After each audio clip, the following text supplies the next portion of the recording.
Zeal and Louis are the parents of Saint Therese, the little flower. And um, they're not as well known as their daughter, Saint Therese. But I'm going to tell you a little bit about Louis Martin, and then we'll talk about Zelie Martin. Two recent saints, Louis and Zelie Martin, are not as well known as their daughter, Saint Therese, the little flower, but they are excellent examples of love, fidelity, and perseverance. Louis Martin was born on August 12, 1823. He was the third of 5 children, but all his siblings died before they reached the age of 30. When he was 22, he tried to enter the Augustinians who lived in the Alps, but the abbot told him he had to learn Latin first.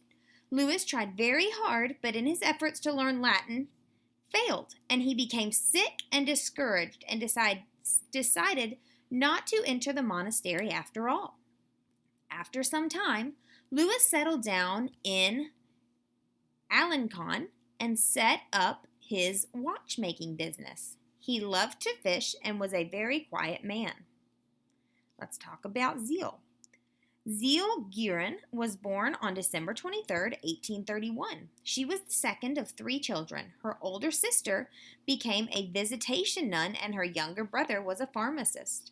Once she grew up, Zelie tried to enter a religious order of sisters, but similarly to Louis, her attempts were unsuccessful due to her poor health.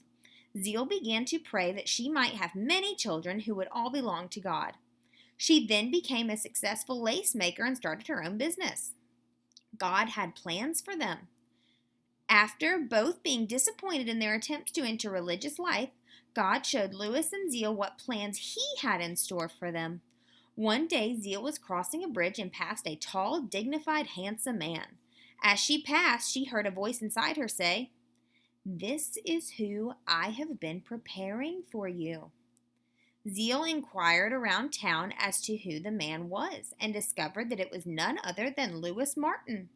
In the meantime, Louis was making his own inquiries and discovering that the beautiful woman he had passed on the bridge was Zelie Guerin. The two became acquainted and were married a few months after their encounter on the bridge. A family of saints and religious. Louis and Zelie were married on July 13, 1858, when Louis was 34 and Zelie was 26.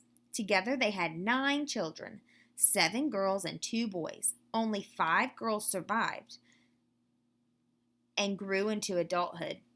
Of these 5 girls, 4 became Carmelites, including Saint Therese, and one servant of God, Leonie, became a visitation nun. Louis and Zelie Martin are wonderful parents and instilled in their children a great love of God. In one of her many letters, Zelie wrote about her children. "We lived only for them. They were all our happiness." Zelie's lace-making business was so successful that Louis sold his watchmaking business in order to help his wife. Louis and Zelie Martin's marriage was not an easy one, but their faith sustained them through every difficulty. Instead of breaking them down, the difficulties only brought them closer together and intensified their love they felt for each other. Heading home, Saint Therese said, "The good Lord gave me a father and mother more worthy of heaven and earth." Zelie died from cancer on August 28, 1877, at the young age of 45. After 2 strokes and rapid deterioration, Louis died on July 29, 1894, when he was 70 years old. Louis and Zelie were beatified by Pope Benedict the 16th on October 19, 2008. They were then canonized by Pope Francis on October 18, 2015. Their feast day is July 12th. Louis and Zelie Martin are the first spouses in the history of the Catholic Church to be canonized as a couple. Families are the compass that guides us.